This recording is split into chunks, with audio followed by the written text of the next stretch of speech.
En la República Dominicana, las cárceles y los barrios han sido el caldo de cultivo de las pandillas durante décadas. Estas organizaciones criminales se dedican a perpetrar actos ilícitos que van desde el sicariato hasta robos y atracos, sembrando el pánico en las comunidades donde operan. Las pandillas se convierten en semilleros de criminales. Aquellos que muestran habilidades se unen al crimen organizado, mientras que aquellos que no las muestran caen en la delincuencia común. La desintegración familiar, la pobreza extrema y la falta de valores son los factores que llevan a los jóvenes, adolescentes y niños a unirse a estas agrupaciones, donde prevalece una estructura jerárquica y un fuerte vínculo de lealtad. Además de emplear violencia extrema, estas organizaciones están altamente centralizadas, con una estructura bien definida, capaz de reclutar, armar y desplegar a un gran número de adolescentes desilusionados en todo el país. Mantienen su cohesión interna a través de un estricto código de conducta y generan capital mediante cuotas de afiliación. En ocasiones también obtienen ingresos a través del cobro de peajes bajo el pretexto de ofrecer protección. Los niños son especialmente vulnerables y pueden ser fácilmente reclutados por estas agrupaciones debido a su condición de menores de edad, lo que los hace recibir penas más bajas por sus acciones delictivas. Todo esto lo escucharemos del testimonio de un ex pandillero. Conversemos ahora sobre las pandillas en República Dominicana y les presentamos una historia contada en primera persona.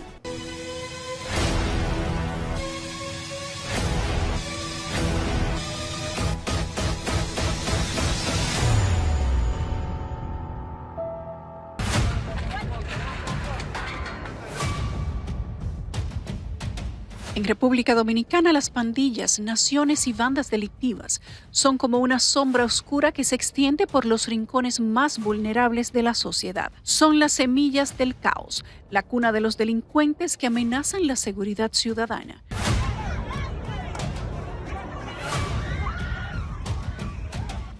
En un estudio reciente que arroja luz sobre la preocupante realidad, se han revelado datos importantes sobre las preocupaciones que toma la población ante la delincuencia y el crimen. Según los resultados, el 64.5% de la población de 15 años y más opta por evitar salir de noche debido al temor que infunde la delincuencia en sus calles.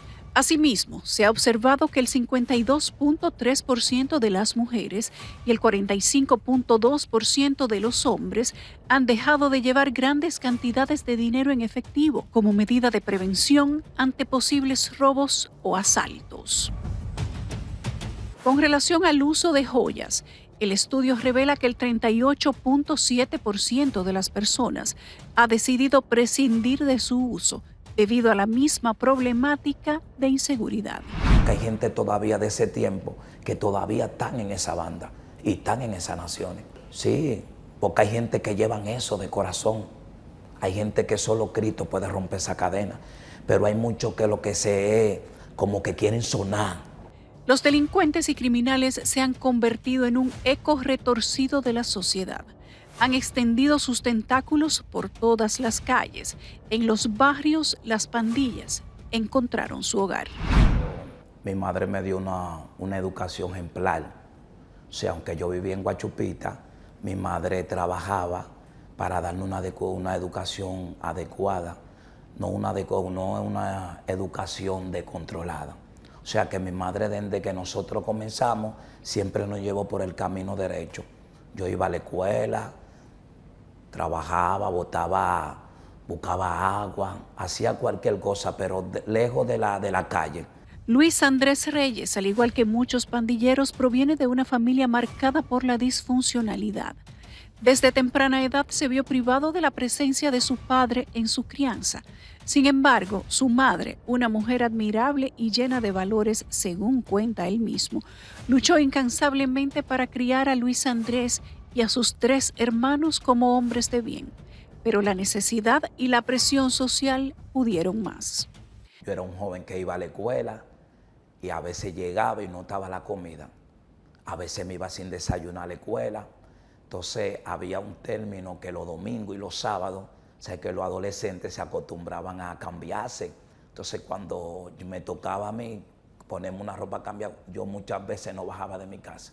sino que veía a la gente bien cambiado y eso me fue llevando a coger un decline. A los 16 años, Luis Andrés Reyes toma la decisión de abandonar la escuela, una opción que a menudo eligen los jóvenes que se ven arrastrados hacia la delincuencia.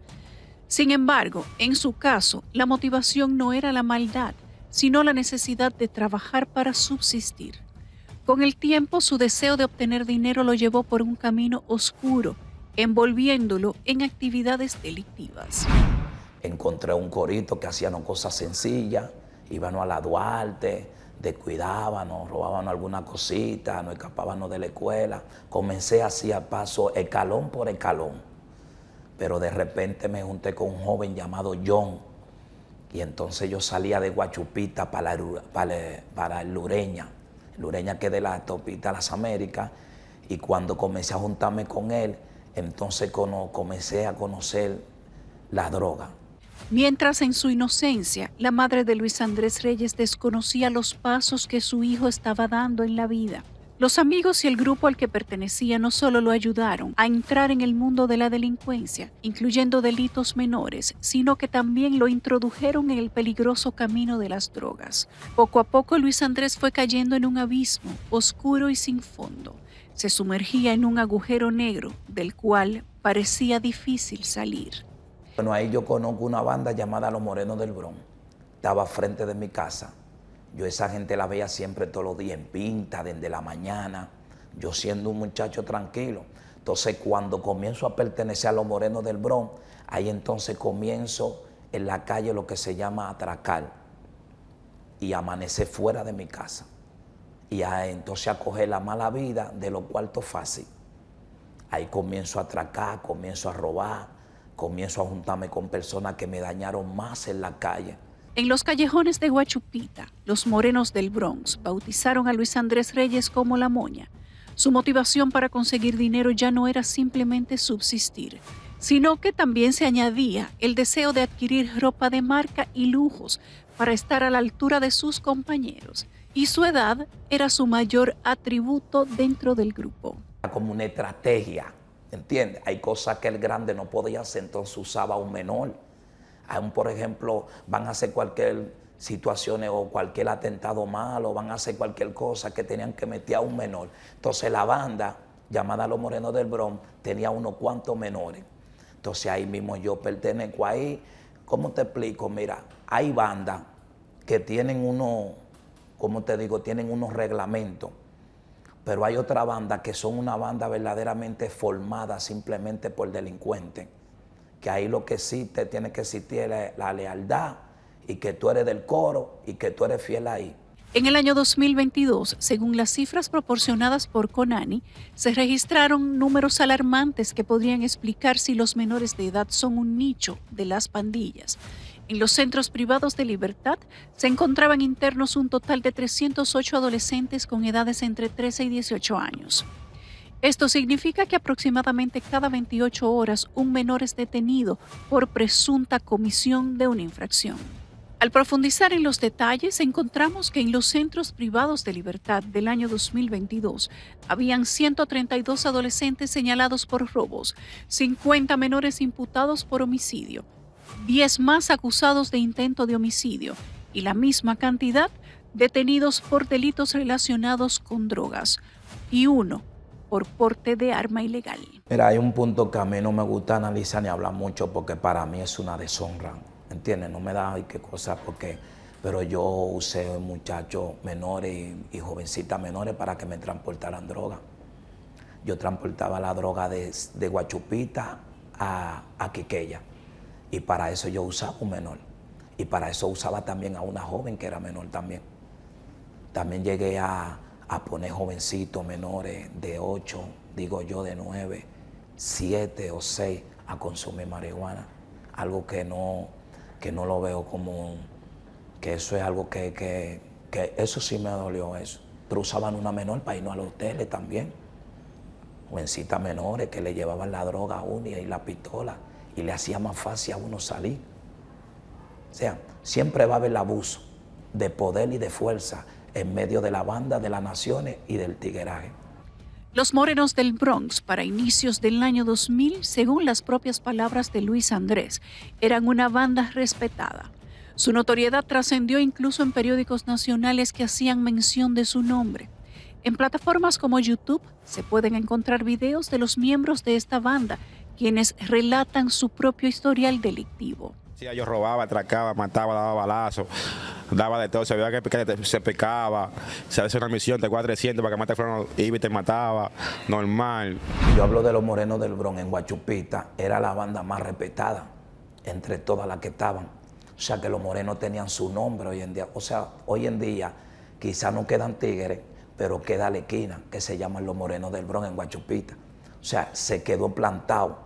Porque ahí para mí estaba la gente más acelerada en el barrio y nosotros tratábamos como una familia. Ya en prisión, cuando fue de visita, Luis Andrés Reyes, miembro de los Morenos del Bronx, escuchó hablar de la pandilla conocida como Los 42. Intrigado por su reputación, decidió unirse a este grupo, cuyos enemigos principales eran los King, los Ñeta y Amor y Paz. Además contaban con alianzas con los Sangre, los Panther y los infames Trinitarios, reconocidos lamentablemente a nivel mundial. En el 2003, 2004, por ahí, que fue donde más surgió las naciones, aquí en República Dominicana, porque a pesar que hay 2 o 3 que habrán querido, pero en ese tiempo, nunca va a llegar un tiempo como ese. Fue cuando las naciones explotaron en diferentes barrios, diferentes cárceles, además se hablaba de la banda y de las naciones. Yo llego a los 42 porque uno de las cabezas de los Morenos del Bronx cayó preso en La Victoria y él era una primera de los 42. Entonces yo quería pertenecer a una nación de los 42. En algún punto de su existencia, las pandillas se ocultaban en las sombras, pero con una supuesta misión noble. Aseguraban que su presencia era para proteger y resguardar su territorio. Estos eran solo algunos de los tentáculos que utilizaban como señuelos para atraer a los incautos. La nación que yo estaba era de que para cuidar el barrio, para limpiar el barrio. Nosotros limpiábamos el barrio. Y los diciembre lo pintábamos, hacíamos arbolitos. Nosotros, los 42 y los Morenos del Bronx, limpiábamos el barrio, lo barríamos en la esquina de nosotros, pintábamos los contenes, hacíamos arbolitos, nos parábamos a recolectar, pero se va llevando un tiempo que ya se va perdiendo la norma. Para la época se habla de pandillas que tenían presencia a nivel nacional. A continuación presentamos algunas. Los Trinitarios, una de las pandillas de mayor crecimiento a nivel mundial, con cerca de 300,000 miembros en los 5 continentes. Fundada en Nueva York por Julio Mariñez Núñez, alias El Caballo, se dedican al tráfico de drogas y al control de barrios para facilitar operaciones a gran escala. Utilizan los colores de la bandera dominicana y tenían influencia en la juventud dominicana también, respaldados por artistas de rap. Tienen alianzas con Anonymous y la Resistencia Popular Duartiana, así como con un grupo de niños llamados los Baby Trini. Los Latin King, fundados en Chicago en 1940 por un puertorriqueño, tienen una sólida ideología con una doctrina política y religiosa. Originalmente se centraban en proteger los derechos de los latinos, pero luego incorporaron la supremacía intelectual de los indígenas americanos. Utilizan el código 360 y los colores negro y amarillo. Hasta que me muera, plantado, no muero embalado. Los Bloods, grupo violento y agresivo con prácticas de vudú y adoración de entidades de la santería, surgieron en 1998 en La Victoria, inspirado en las United Nations of Bloods de Los Ángeles. Se identifican con los códigos 031, DOC y 390, así como con el color rojo. Queda juramentado como el Inca nacional de nuestra nación, Amor Dorado. Mercaderas y dorados se dedican a la delincuencia común, sicariato, microtráfico y prostitución de menores. Utilizan el vudú y adoran a deidades como San Miguel, Ogún y Santa Marta. Tienen varias ramificaciones como los Amor de Mercado y los Amor de Dorado, identificados por los colores verde, dorado, morado y verde, respectivamente. Los Ñetas, agrupación de origen puertorriqueño conocida por su violencia y agresividad. Utilizan los colores blanco, rojo y negro con un punto azul. Aunque comparten colores con los trinitarios, son rivales y se enfrentan constantemente por el territorio. Yo era un 42. Yo viví esa nación. Yo caminé esa nación como se caminaba normalmente y dignamente. Yo moría por los 42. Yo moría por los 42. Es más, todas mis ropas eran roja, blanco y negro. Porque nosotros representábamos 3 colores, rojo, blanco y negro. Esos 3 colores. Y yo toda mi ropa la tenía así. Yo andaba con mi collar.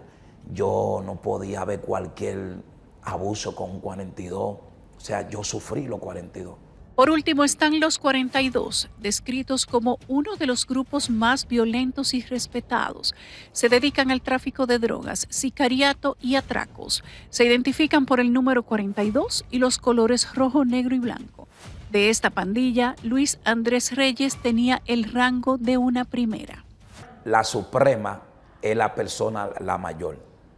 Después de la Suprema, ante la Suprema está la primera, está la segunda y está la tercera. Está también Soldado Universal, que es el que se encarga de las misiones y es la mano derecha. En aquel tiempo yo tenía un joven llamado Ricky La Para, que era Soldado Universal. Esa era mi mano derecha. O sea, ese tenía que hacer lo que yo le dije. O sea, él tenía que morir por mí. ¿Entiendes? Hay tesorero, hay secretario. Por eso te digo que eso se trataba como una familia. En el seno de la pandilla, el tesorero ocupaba un papel de gran importancia. Era su deber cuidar celosamente el dinero recolectado de las cuotas que cada miembro debía pagar. Y este dinero se destinaba a diversos fines. Incluso en ocasiones se utilizaba para embellecer el vecindario durante la época navideña. En Guachupita está dividido entre el 27 y está también Los Pinos.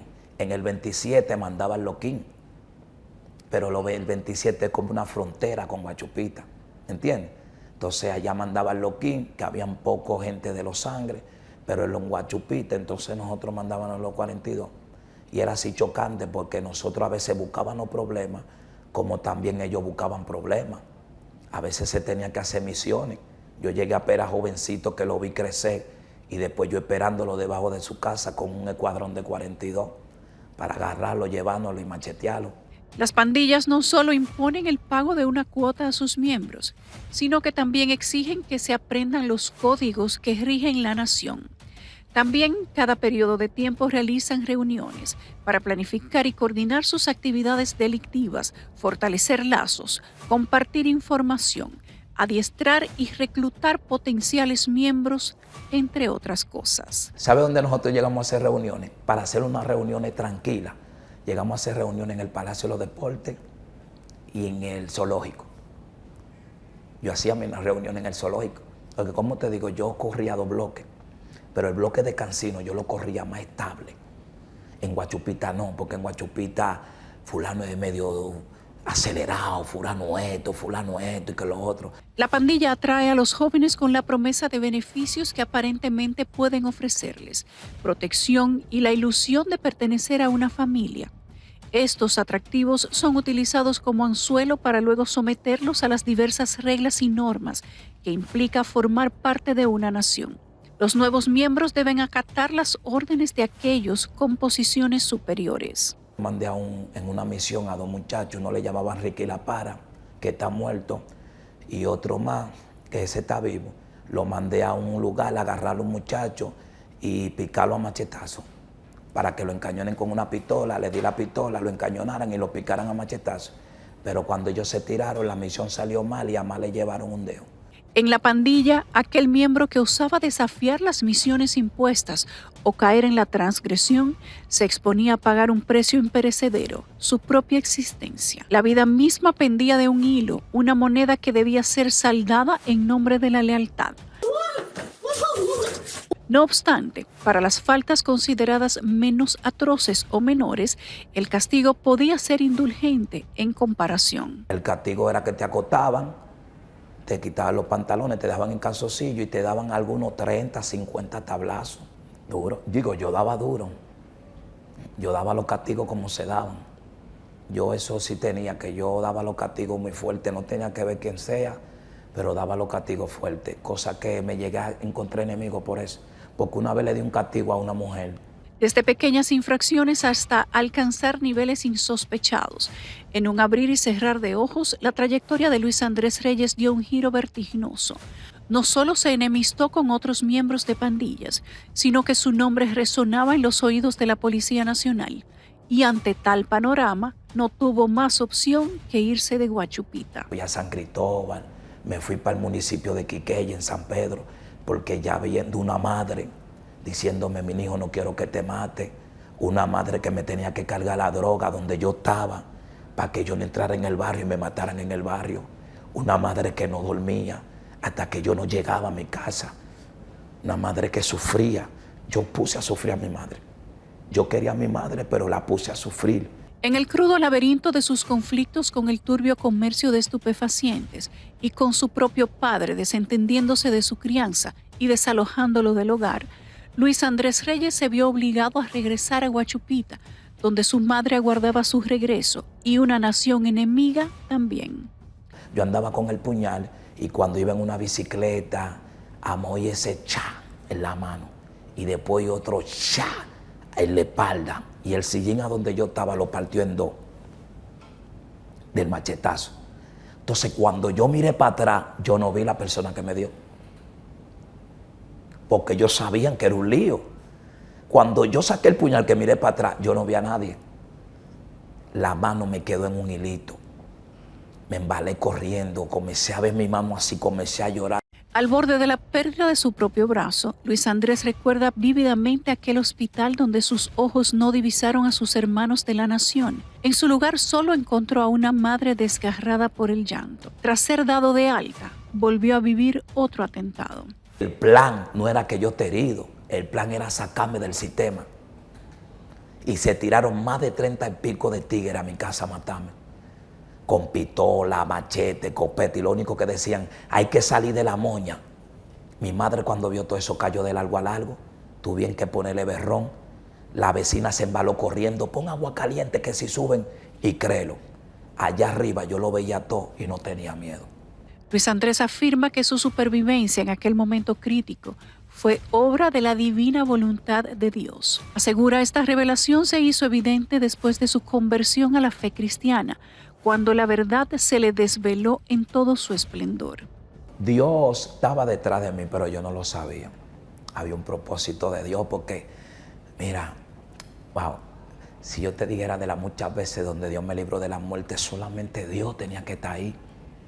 Dios, solo Dios podía hacerlo. Luis Andrés salió ileso, contra todo pronóstico, de las garras de las pandillas que una vez fueron su hogar. Atribuye su salvación a la intervención divina, pues en su caso fue un acto de gracia. Sin embargo, para aquellos que se atreven a buscar una salida, el precio a pagar es muy alto. Te tiene un castigo. Para tú salir de una nación, o sea, para tú salir de donde yo era, había un castigo. Podía ser con una gilet, una X en la espalda o una X por los lados y allá atrás. Algo que te representara para cuando te vayan a dar los tablazos a la otra. En medio de las sombras, las pandillas tejen una red de caos y delincuencia que amenaza permanentemente la sociedad. La necesidad y la presión social son semillas que germinan en las mentes vulnerables, llevándolos por un camino oscuro, del que a veces es muy difícil escapar. Concluimos nuestro reporte especial esta noche y agradezco sinceramente su compañía. Les recordamos que sus voces son fundamentales para mantener viva la llama de la verdad y no olviden que nuestras líneas de comunicación están abiertas para escuchar sus denuncias y testimonios. Buenas noches, nos vemos en una próxima entrega donde continuaremos explorando las realidades ocultas que merecen ser reveladas. Hasta la próxima.